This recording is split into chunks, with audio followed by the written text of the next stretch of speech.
Hi, welcome to the Time Capsule Show, where we explore the meaning of life in the 21st century through the eyes of people just like you and me.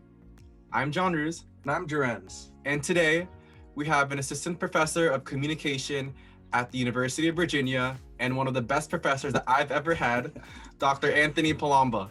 Dr. Palomba, welcome.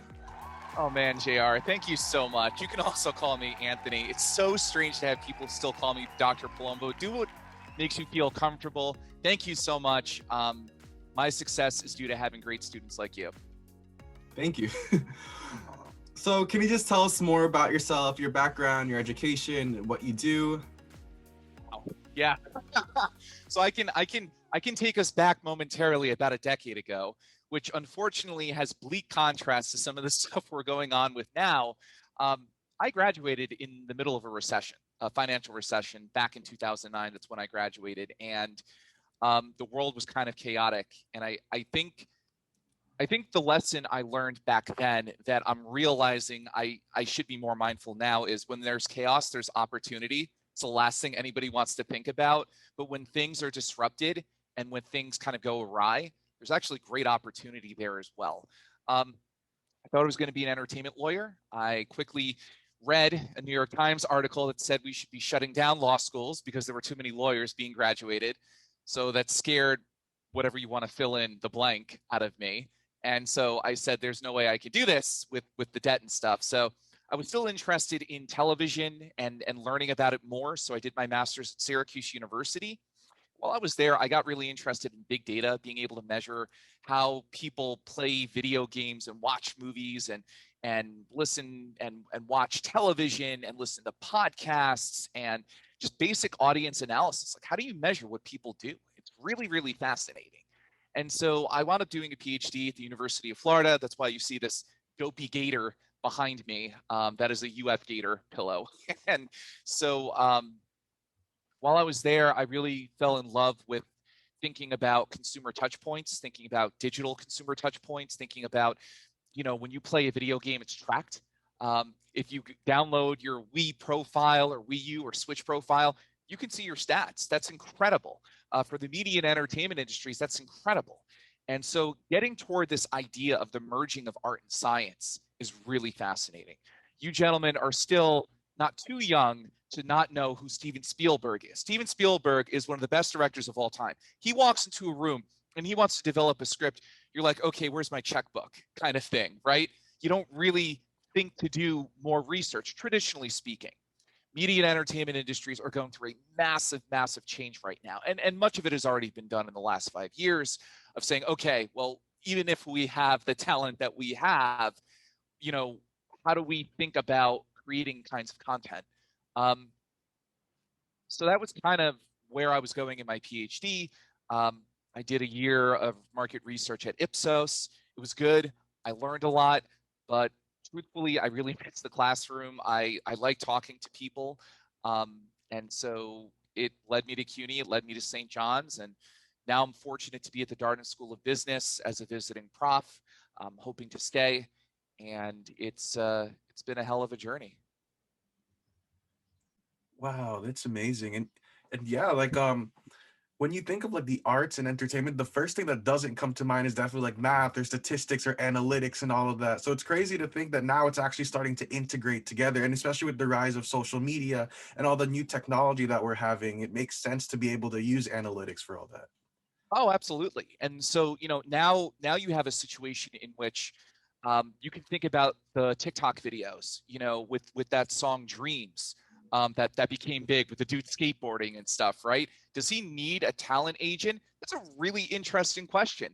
Maybe he does, but maybe he doesn't. If you two gentlemen sat in your room all day and put out videos of music, you'd know which worked and which didn't. So you really become your own bosses in a lot of ways. And I think between that insight and the pandemic itself, I think talent agents are going to have their backs up against the wall a bit regarding how do they fit in the new model where there's not one broadcast that's sent out to a mass audience of people that's controlled by the networks, right? That's controlled by big business. Um, if you look at YouTube influencers, they know why they're popular. They know which videos work. They know how many likes, they know how much engagement they have. They know how many people have shared their videos. It's so true. Why would I need anybody else if I'm paying attention, right? If I'm educated on this, if I'm paying attention to it, if I'm regularly deploying this strategy, why would I need anybody else? And so that's really fascinating to me. And I think that's really liberated really anybody's ability to create meaningful content because you're your own boss, because the analytics are cheaper and available to everybody now. That's so true. And it's such a great way to look at media, especially with TikTok. I got into TikTok during quarantine, during the pandemic, and there's so much numbers that goes behind it. The algorithm that, first they show it to 500 people, then they show it to 1,000 people, depending on how well you do. And Yep. it just keeps branching out into more things. And when you actually study it and you actually understand how the whole system works, you can most definitely be your own boss and be your own manager, be your own agent in advertising yourself out there. Yeah, it's really it's liberating, but it also reminds me kind of what happened about 100 years ago or 120 years ago.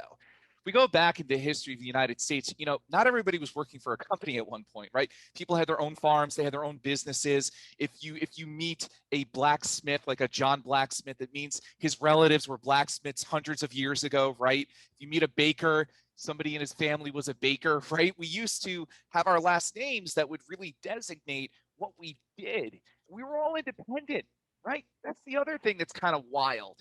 And then we had mass production, come about shortly after World War I. Then it really takes off after World War II. But this idea of mass distribution, making cosmetic products for everyone, making a refrigerator for everyone, well, that requires a lot of people. Well, that means a lot of people have to work for one thing. This fragmentation that's gone on, I think, really has allowed people to kind of find their own career paths. And I mean, I listen to a lot of podcasts by comedians. I love stand-up comedy. If you haven't listened, please do it. Louis C.K., Bill Burr, who else? Tim Dillon. I'm listening to Joe Rogan's podcast as well. I'm listening to Lex Friedman, who's out at MIT. He's an AI researcher. There's a lot of cool, crazy stuff out there. And people are hungry for it. I think people are convinced that you can't have an hour podcast. You can if it's interesting. You can if it's informative. So the art itself is still in its nascence, but that's exciting. That's exciting to be a part of. For sure. So let's say you were pursuing a different path. What would you be doing and why would you be doing it? Oh man.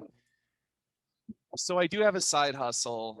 I probably have too many, but truthfully. But one thing I've been working on since Syracuse is script writing. It was something I was interested in, and then it was kind of like this win-loss outcome, thinking about like what are my chances, and then trying to find something that was a bit more stable. And that's a tough decision, in and of itself. But a few years ago, I met a faculty member at a television seminar out in Los Angeles, and him and I networked, and we roped in another writer, and we actually wrote a pilot. We wrote 5 episodes. We wrote a optics book, which kind of shows the colors and palettes and like look at the show. And we actually submitted it to a studio that was interested right before the pandemic. So, that would be something I think I'd like to pursue. I like the idea of creating art. I like the idea of being expressive. I'm reading a book right now on the visual history of art. I hope in the future to do research on figuring out why people gravitate toward art. I'm actually doing like a certificate this summer in artificial intelligence, machine learning. Before your audience stops listening, all of that means is a way in which to kind of create models that learn and replicate. So if we think about the artificial intelligence behind Alexa or any of those things, building models to try to understand, why people like particular kinds of art, video games, or things like that. I'm still sussing out some stuff, but art keeps pulling me in. So I think it would have to be something around that, maybe even managing artists, because I wanted to be an entertainment lawyer at one point. I like the idea of just being around expressive people and creative people. Artists, they're given a bad rap because I think it's very difficult to be an artist, and there are so few true artists, really. But they really are meant to give us pause. They're kind of the canary in the coal mine, pardon me, in which, if there's an emergency, or if there's, carbon monoxide, right? The canary would sing and all the coal miners would leave. I liken comedians to that. And it's for society, right? If we have issues with racism, let's talk about it. Let's make fun of it, but let's also make a point that it exists, right? So comedy, to me, and a lot of different kinds of art, serves as a way for us to slow down and remember there are certain things that we have to pay attention to, or be cognizant of, or realize maybe about our own society. Definitely. So how would you define an artist? Like, what is an artist to you? Man, um, I mean, it's funny. Like, um, Duchamp, who was an artist 100 years ago, I mean, I think he used a urinal as part of his art. I mean, it gets weird. We think of a Jackson Pollock, right? That's just kind of paint splattering. But it's just kind of paint splattering if you don't know what he was trying to do, and that there's energy behind those splatters and points, and that there are colors for certain reasons, and he's trying to evoke really abstract emotional feelings, from looking at these pieces of art. So, I think there's a difference maybe between a successful artist or a mainstream artist and an artist. But, an artist is anybody who's expressive, who's creating content. You gentlemen are artists. You may not think it, you may not have a paintbrush behind you, but this is art. There is no linear track with this conversation. Yeah, you have questions, but go anywhere. And that's part of being an artist, right? Is exploring and being creative kind of on the fly. And I think podcasting lends itself to that. It's true. So you did mention your script earlier, your pilot. Are you allowed to tell us something about it? Yeah, I can kind of talk about it. So the production company is a company that has a first look deal with Netflix. So what that means is when they are interested in creating content, Netflix has the first look to fund it. If Netflix doesn't want to fund it, it's no big deal. The production company can go ahead and find like another partner. But that's how a first look deal works. So they've done some work with Netflix. The script itself is called Borders, and it deals with looking at illegal immigration and this issue of really thinking about, what does it mean to be who you say you are, which is such a weird issue and problem. I'm a third generation Italian American, though most people would probably equate me with like, what's that awful Italian restaurant chain? I'm blanking. Papa Olive Garden. Although Okay. Papa John's is close. That's good. I'm glad that you guys listed too, especially in New York. You should list all of them. There's absolutely no reason for any of these chains. My brother and I are always kind of like when I, now I'm going back to New York to visit, I'm always like, how is there a Domino's here? You're 40 minutes outside. Like there's no reason for this anyway. But I'm a third generation Italian American. I'm more Olive Garden than anything else at this point. I might look Italian, but that might be, the beginning and end of that. So in looking at that, then when I say I'm an Italian American male, I'm not Filipino, I'm not Black, I'm not a woman, right? We wind up saying we're not a lot of things when we hold on to the few things that we are. It's kind of an interesting juxtaposition if you think about it. I'm saying no to a lot of other things. So in thinking about that, and in thinking about having your identity reshuffled, and if you found something else about yourself, how do you build up your identity? What does that mean? Because it's kind of an artificial border in a lot of ways. The other companion piece to this is geography, and thinking about how we've created artificial boundaries. I mean, Mexico could take up the whole United States if it wanted to, and at one point it kind of did, right? Through wars and through efforts. We purchased much of the United States through Manifest Destiny and all of these other things that the frontier travelers and wildermen we're looking at.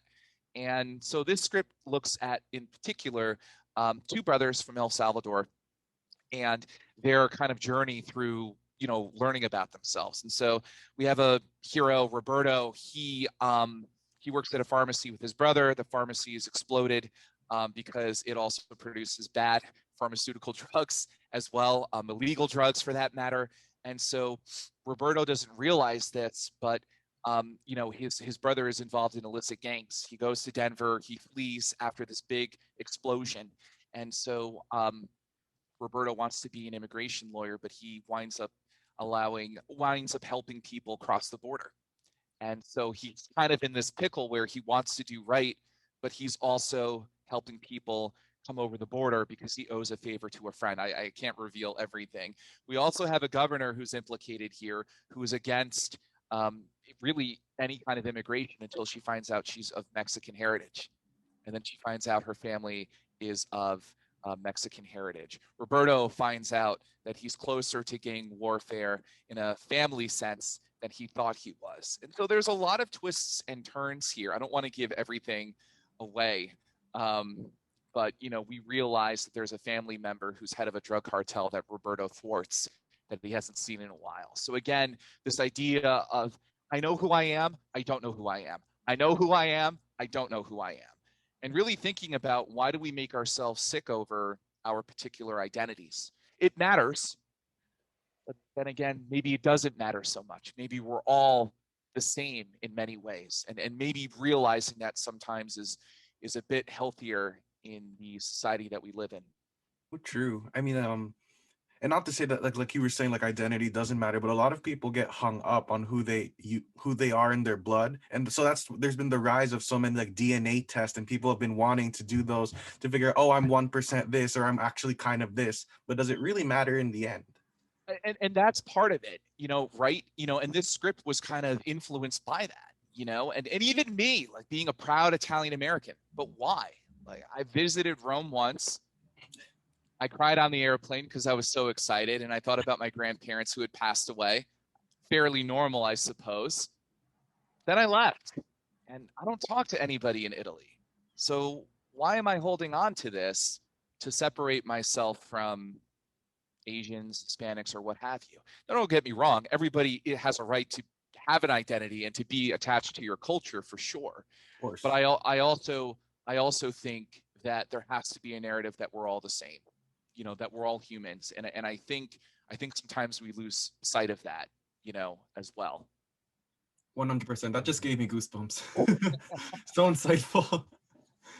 I appreciate that. Now we're at the segment of the show that we like to call past, present, and future. So I need to ask you, how do you see yourself now, and how does it compare to 5 years ago? Oh, man. You ask anybody this in their 30s, they're going to laugh. That's just a, first reaction. 5 years ago, man. 5 years ago was 2016. I was just wrapping up my PhD program. I think I didn't realize how hard it was going to be to rise up, through my work and in finding a good research angle for a lot of studies. I think I thought of myself as I was going to nail it no matter what, which, you graduated with your PhD. I think everybody has kind of an inflated ego. But I think, with the amount of rejections I've had from academic studies being submitted, and that's par for the course, mind you, gentlemen. Nobody submits the first time and gets anywhere. That's unheard of. I've done it once. That's a hat trick. That's like a hat trick in hockey. Like that doesn't happen. But I think also realizing the discipline, that was necessary. I think I was a hard worker, but I don't think I was disciplined. And I think that's a really, really interesting distinction that I've actually never reflected on until now. I think now, if you ask me, and you have asked me how I feel about myself, I think I'm disciplined, but I think I also know my limitations, and I think I know who I am a bit better than I did in 2016. And I think that's the fright, right? Throughout your 20s, or if you finish a grad program or whatever, you're still figuring yourself out. I think I'm closer to realizing who I want to be. But it took a lot of failing, and it took a lot of stumbling as well. So keeping that in mind, how will things be for you in 5 years? Yeah, I guess in your 30s you also laugh at that question too. Uh, um, this has just been a seminal year for me. I've been so lucky to be at the business school. Um, my research has never been read so much. Like, I have numbers. There's like a site you can upload your research and get a sense of your hits or impressions, and I'm through the roof. And I completely attribute that to just being a Virginia faculty member. I'm good, but I also think it's just brand identity. I'm now a Virginia prof. People want to read my stuff. Um, I've been interviewed 12 times this year. I've never had that before. Um, it's doing podcasts, it's doing news interviews. I've just been published in the CQ Press, in the library databases. So if you're looking up like whether or not the movie industry will survive, you'll see my photo up with another prof. And it's those things that I think are just so magical, being able to just reach out to people. I did my first radio interview New Year's Eve.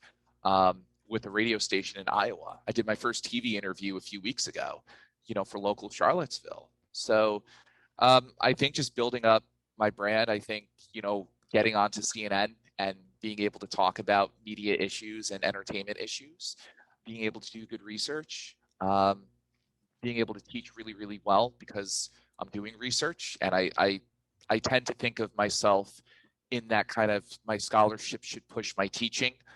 Even though I value teaching equally as much as research, if I'm doing good research, I'm going to be good in the classroom. I wholeheartedly believe that. Um, I think it's those things, I think it's those things. And if I'm doing those things, then, I have permission to stand in front of students. And I think that's one of the biggest things. And I've been frustrated because I haven't seen that everywhere, with all the profs that I've worked with in the past. But you need permission to be in front of students. You having a PhD, it just means you get to open the door and maybe look in. But does it mean that you get to put both feet in the room? That's a big question. And, I hold myself to a standard in which, I try to publish at least a few studies a year. And that's really difficult, especially, sometimes by yourself. But if I'm not on the cutting edge, then there's no reason for me to have new students who are going to be at the cutting edge of whatever I'm looking at. I might as well leave. And nobody's ever said that to me. That's just been my own philosophizing. So I think by those principles, hopefully my future will look like that. Really fascinating philosophy. I've actually never heard a teacher say anything like that before, and I actually wish I had a teacher who had a philosophy like that. Yeah, you know, I think not every faculty member wants to hear that or do that. And I think, it depends what kind of university you're at too. And, Virginia is a top research institution. It goes without saying you're not here if you don't have good research. Like, I don't get to go to Virginia and teach if I don't do good research. That's like primo numero uno one. But some universities, will specialize in teaching only. Um, St. John's tended to be more teaching only culture. And there's nothing wrong with that, but it's a philosophy, right? Some people would say, you don't really need research. You can just focus on teaching. But can you? That means that I'm just reading textbooks and regurgitating what I'm reading because I'm not doing anything interesting or creative. So that would be my, counterpoint. Um, you have to do research. You have to. Just because you have a law degree, are you a practicing attorney? What kind of cases have you had, right? It's the same thing anywhere, right? Are you a medical doctor? Great. Are you doing research? You're not doing research. Are you training people? What kind of cases have you had? Have you had a lot of different cases? Are you specialized in this area? It goes with any of that, gentlemen, right? Any kind of professional degree, it's kind of like, what is your experience? What are you doing? Do you have permission to be at the table? Um, And yeah, that's just kind of how I hold myself. I know how much you guys spend on education. There's no secret. There's no secret. I know how much my MBA students, my graduate Darden business students spend on education. They spend like 130K on an MBA. Now, that being said, the starting salaries are excellent. And Darden does a phenomenal job in preparing them with the case method, which is a slightly different way of teaching. But being mindful of those things, yeah. And it's respect to you guys. You're entrusting me to help you get somewhere. That is a huge undertaking, man. That is a huge undertaking. And it doesn't change, man. It doesn't change year to year. You guys stay the same age. I keep getting older. Like that quote from Matthew McConaughey in Dazed and Confused. But just because you're the same age, it's still a fresh crop of you. So I have to come back with the same enthusiasm. How do I get that enthusiasm, that passion, that joy, that childlike wonder in the classroom that JR has seen me do? It's from research, man. It's from reading new stuff. It's from doing different studies and saying, they're really going to love this. So I think for all of those reasons, it's important to hold yourself up to that standard and not get complacent. And I definitely, this reminds me of, one quote that I hear a lot, which is always be a student, no matter, how far that you've gotten in life. Always keep reading something new. Always be curious, right? Because once you stop doing that, you remain stagnant. You fail to keep up with all the new trends or what's the new knowledge that we keep seeing every single day. Yeah, absolutely. And you have to keep being curious. And especially as a professor, you're paid to be curious and you're paid to learn. And it's really up to you how much of that you incorporate, but you have to have your pulse on what's going on outside. Having a PhD, being tenured it's just not enough. Not when we keep getting new students every year. That's the business model, right? We keep getting new people. We just have to be mindful of those things. At a business school, it's a different climate. Everybody's on it. Everybody is cutting edge. Everybody is looking at latest software. Everybody is looking at the latest models and stuff. So it's a heightened and competitive environment I'm in, but it's one that I'm exceptionally grateful to be a part of. So, speaking of philosophies, what would you say your life philosophy is? What principles do you live your life by? Don't do a PhD. I'm sorry. It's like the first thing that comes to mind. Oh my God, it might be the PTSD shock from the program. Yeah, I've struggled with a lot of different things in the past. There have been certain points in which I've been down on myself. I've been depressed. I've been very anxious about my future, and I think these are things that I think the vast majority of your listeners have certainly experienced as well. And um, it doesn't matter that I have a PhD. Like I still get scared, I still get worried, I still get panicked. I've been working a lot on managing anxiety a lot better than I have in the past. I've been a lot better about realizing when my fear receptors are going off about something and whether to be panicked or not. And I promise this feeds into my life philosophy. But I think 5 years ago, I was not as in tune to my anxiety and I think things that I was facing, in my own personal life. Um, Mindfulness is something that I have come across. This idea of just living in the moment. I'm talking to two great gentlemen right now. I'm on a podcast. That's really all that matters right now. We all have problems, but being in this moment is crucial. That's one thing. Living in the moment. I didn't really do that well in my 20s. I did not. I was always fantasizing about the future. I committed this faux pas regularly in my early 30s as well. I'm going to be 34 in March, so hopefully I've gotten it straight in my mid 30s. But I think being mindful, I think having a balance, I think knowing your limitations and being happy and being satisfied. And I think learning to be happy with what you have is a very difficult thing to do. And it's something I've struggled with. I really attached a lot of my happiness for so many years, up until recently, um, with my job, with, how successful I was. And at least for me, that was kind of a recipe for disaster. Um, I wasn't fulfilled or happy. Um, and there's no reason not to be. I have a great job. I work with students. I have a loving girlfriend, soon to be fiance, hopefully. Um, and I have a great family. But I think we live in the US, competition, being competitive. I have to be something, I have to make something of myself. If you have extreme anxiety like I do, and if you've been depressed like I do, that can lead you down a very dangerous rabbit hole. Um, and I think part of my life's philosophy has become, finding your fit and being grateful and being mindful and realizing that there are other avenues of life that need to be tended to. Um, Maybe the wrap up on this particular question is thinking of your life as a garden. You can't neglect certain parts of it, right? The carrots are going to go bad. The tomatoes are going to spoil. Um, it's important to tend to the gardens that you have control over.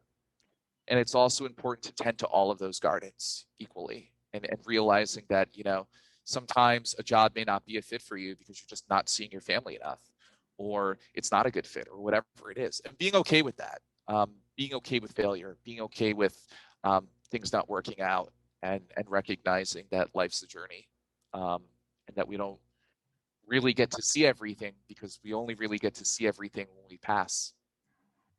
So I think that makes a great transition point to our next question. Taking into account your journey, the difficulties that you've experienced, your achievements, what are you grateful for? Yeah. Um, I'm grateful for people who took a chance on me. I'm grateful for people who invested in me. I'm grateful for my girlfriend, Fran. I'm grateful for my mother and my siblings, my stepfather. I'm grateful for the opportunity that I get to help people. I told you, gentlemen, earlier that I wanted to be an entertainment lawyer some years ago, and um, what I realized is that I liked helping people, even though it was artists and it's a big sexy law office or whatever it may be. Um, I was in the business of helping people, even when I was a legal assistant at the entertainment law firm, and I think I'm grateful for that opportunity. I think every day about you know is this lecture good? Is it well? We teach the case method here. So the case method is, your homework is you have to read a case. So this is an Amazon case I'm going to be going through with my students. They come to class. There are no PowerPoints. There's grilling, and there's a constant conversation for about an hour. Then we have like a breakout group, JR, much of what we did, the group activities, and then coming back to class and having a discussion. So um, I'm grateful for the opportunity to challenge myself constantly, I think. And Darden has, provided that opportunity for me. Um, and I'm also grateful, I think, to be able to see people's journey, to have a student and then to have a student write me about his podcast, or to have a student write me about a cover letter that he or she needs help with, or thanking me because my class helped them get a job. I mean, I can't put that on a CV, but a CV doesn't really define me entirely anymore. And I think that's been my biggest piece of growth, is realizing I'm more. And I think realizing that there are other gifts in life aside from getting a publication. Um, and I knew that already, but I think being mindful of there's only so much I can do, and to relish all things that kind of come my way. Um, I think those are some of the things that I've learned. Sorry, I'm trying to find words because it's so touching. Your answer. I'm so I don't know what to say. It's amazing. It's very inspiring. It's so inspiring. Yes, that's the word I'm looking for. I wish I could just have that on repeat in my head. Well, good thing it's recorded. Yeah. Yeah. No, I appreciate it. Listen, you're never going to meet somebody who's strong or somebody who you admire who hasn't had a hard past, right? Like, without embarrassing JR fully, I imagine JR has some respect for me, otherwise I wouldn't be on his podcast. But what JR has seen and what he's seen with me in the classroom, the video game class we had a few springs ago, you know, whatever strength that I exude to my students, it's from failure, it's from crashing, it's from making mistakes, it's from being a failure, it's from putting my head underneath the covers and being worried about things, much like students do as well. And it's unfortunate that we don't have these conversations, right? You know, people might look at an MD or a lawyer or a professor and say, well, he's got it together, like he must be amazing. And maybe sometimes I am, but you know, what I like to tell students is PhD stands for two things: pretty huge deal and pretty huge dumbass, depending on the day. And so, you know, it's important to be mindful of that. Trademark Anthony Palomba, by the way. I came up with that. You want to put that on a shirt. Like But yeah, but it's just important to know that. You know, I've had rejections, and I've done things in studies where I'm like, what was I thinking? And making it better.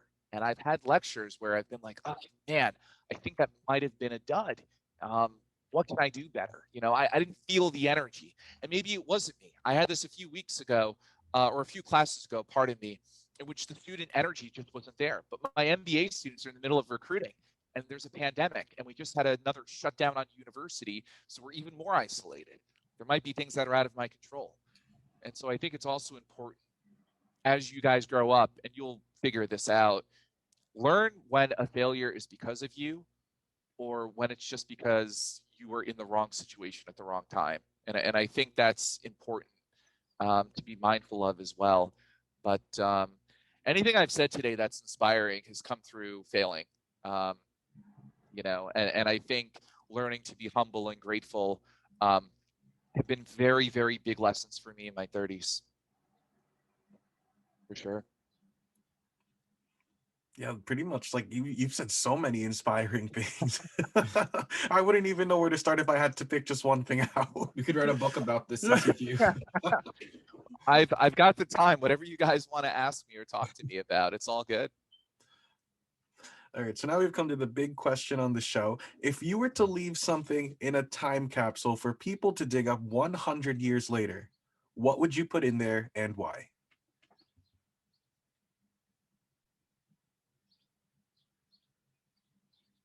I think emails from my students. I think emails from my students. I think, and I actually still have a card from JR. You may remember Jenna Hope. She wrote me like a really nice card, and I've since kept it, and I've kept a few other things from students as well. I get really choked up, you know, when I see student happiness and growth. And I think sometimes as educators, you know, we don't know if we're doing a good job, if, you know, what we're passing on is even meaningful. But I think it's inspiring to know how important it is to be a human, how one human can really have an impact on other people's lives. And to see evidence of that, to see people taking the time to write a card or to write an email and to catch up and to, you know, to see how, you know, how you're doing. I think that's one of the most beautiful things about being human is that we get to influence and impact each other every day. Every day we get to make a decision if we're going to hurt somebody or if we're going to love on somebody. And that's what I get to see in those emails, you know, because I've chosen to love students rather than to have them fear me. You know, I've been able to make really great impact on a lot of lives, and I hope to keep doing it. Students give me an incredible life. I get to read. I get to conduct research that I think is meaningful. I get to get published. I get to work on my own. I get to pick my coworkers. I get to pick the kind of classes I teach. I get to pick what kind of material. It's a very indulgent life, and it's a very privileged life to be a professor.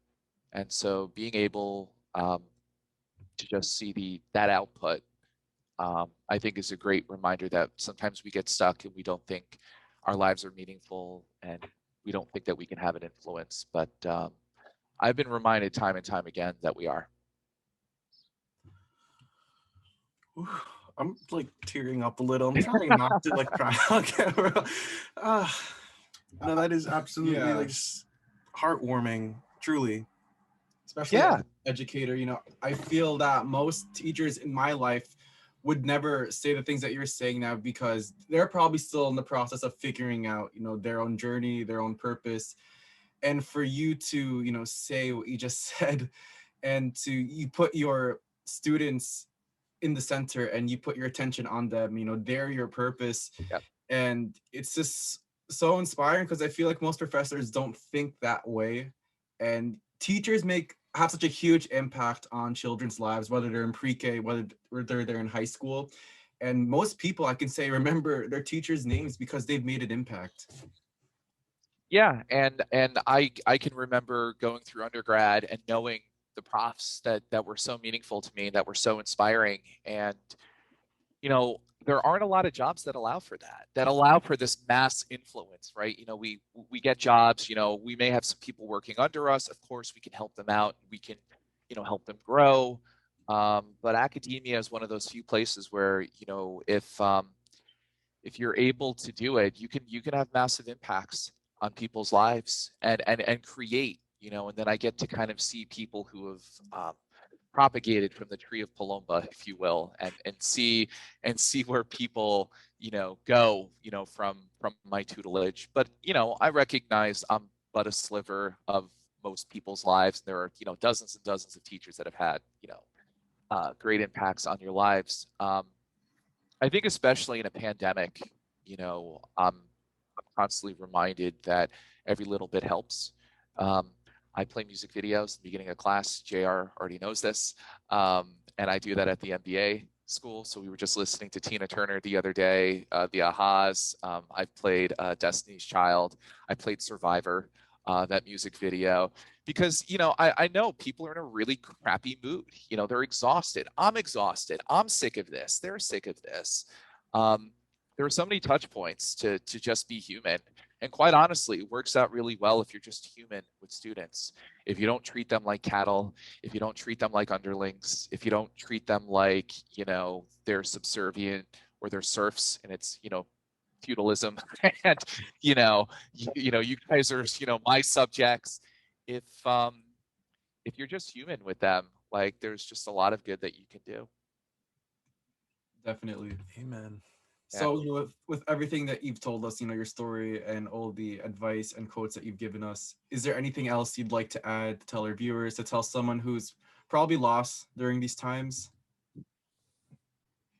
Yeah, I am I'm a visiting prof. So I'm currently going through the interview process. I'm hoping to stay at Darden, and my anxiety's been through the roof. I've had bad days, all of those things, and be gentle with yourself. I think um, I think we live in a society in which we're very tough on ourselves, and it's good to be tough on yourself because you want to be your own boss in a lot of ways, and you want to be sure that you're the one who's pushing everything and being motivated. But um, learning when you need a break, learning when, okay, it's enough. I need to talk to somebody because I'm feeling down. Okay, it's enough. I need to like leave the office for an hour and go for a walk. We're all working every day. We're all stumbling through this. This is one of the lowest points in recent human history, and we have to be kind to ourselves. There are people who are freezing in Texas. There are people who have frozen to death in Texas in the last few days. We have had many Black gentlemen shot in really suspicious conditions, with police shootings. We've had really crazy politics the last 5 years, whatever it's been. It's been a maelstrom of just a lot of stuff. I think just learning to be more compassionate, and this has been a lesson for me. I've become way, way more compassionate than I already was in the last year and a half. It is so important to love the people you see, treat them well, greet the grocery store person, hold the door for somebody. I know it's stupid, and I know we talk about it all the time, man, but you know what? That's the meaningful stuff. Don't take yourself too seriously. You know what? That's a really big piece of advice. And you know what? I really wish I learned that better when I was in my 20s and 30s. And this is part of, fantasizing about your future, and you're going to be a big executive, and it's going to be sexy and wonderful, and you're going to be wealthy, and you're going to have all these things. But man, you know what? Life gets in the way. And in a good way too. Some of us are just not meant for that. And I think it's just important to be comfortable in your own skin, to treat yourself well, and just love people. Charlottesville has been rated like the happiest place in the United States. It really is. One of my favorite bands, Dave Matthews Band, is from here. And he has a house here actually. And, you know, he has a song every day, and he starts, and I recommend you guys listen to it. The music video is great. It's with it's with one of the dudes from 30 Rock, but he walks around Charlottesville in New York City just hugging people. And it came right after 9/11 and everything that happened. And the first lyric is, pick me up, love, every day. And it's just such a good song. And I play it anytime I'm in a bad mood or I need to pick me up. I might even play it today just because it's just such a good song and the sun is shining and that stuff. Sunshine, love. I know it's a bit hippy dippy, but we're not here that long. We just aren't. We're not. And I have friends who have lost people to COVID. I have friends in the last year who've lost people to cancer. We now have people who are not being diagnosed with cancer, right? Because now we have less people going to doctors' offices. It's tragedy upon tragedy. But if we can just control loving each other, being a bit patient, and just being sure that we're all okay, I think those are some of the life lessons to take. Couldn't have said it better myself. Anthony, thanks so much for being a part of our time capsule. And thank you to our viewers for watching. Please make sure to like, comment, share, and subscribe. Tune in again next week to see another amazing addition to our time capsule. Thank you. Thank you, gentlemen, so much for having me.